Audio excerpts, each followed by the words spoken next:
So starting out, my very first real engineering on my own from outside of being in a band and recording in studios, was a 4-track cassette. Then, when I finally got a job in a professional studio, like at London Bridge Studios, we had the Studer tape machine, and recording rock and roll to tape is, that's what rock and roll is. The sound of rock is hitting tape, hitting it, and determining how hard you want to hit the tape.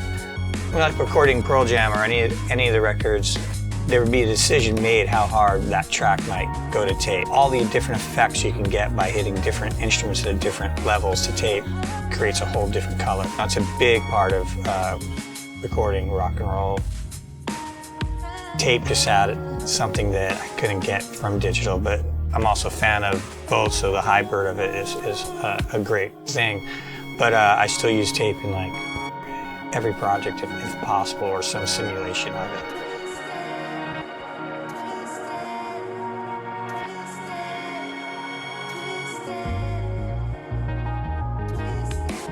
I use Zulu. I just pass everything through it, basically. The nice thing about Zulu is I don't have to align it or worry about really hitting it too hard or things like that. But I pretty much just use it. I just go through it and I kind of forget about it almost. And then if it's gone, I miss it. I'm like, why is this not? What's wrong? What's not there? As tracks build, of course, it just starts sounding like it's supposed to sound to me. Like what I missed, it just makes everything blend together more like tape would. It just sits better, glues better. Even mixing my solo record, I was realizing my mixes are coming together faster. Didn't really have to do as much to them as I normally would. And with my stuff in particular is mostly sample-based and electronic and drum machines and things like that. There's really no better combo. I think it's really authentic to tape.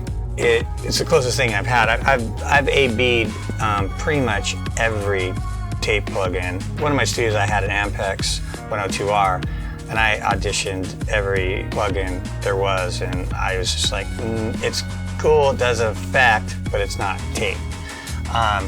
So that's the reason why I tried Zulu.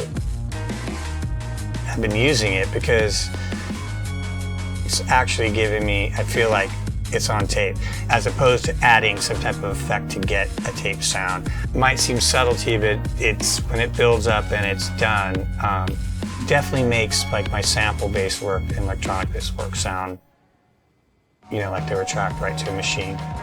So in that sense, I think it's completely authentic. And I work with enough tape machines over the years and still have a Studer 800 at my disposal, and I still use the Zulu. I do so many other projects on tape, or have done. If I tried to bet you which one was or wasn't on, I don't think you could tell. So I'm impressed with that.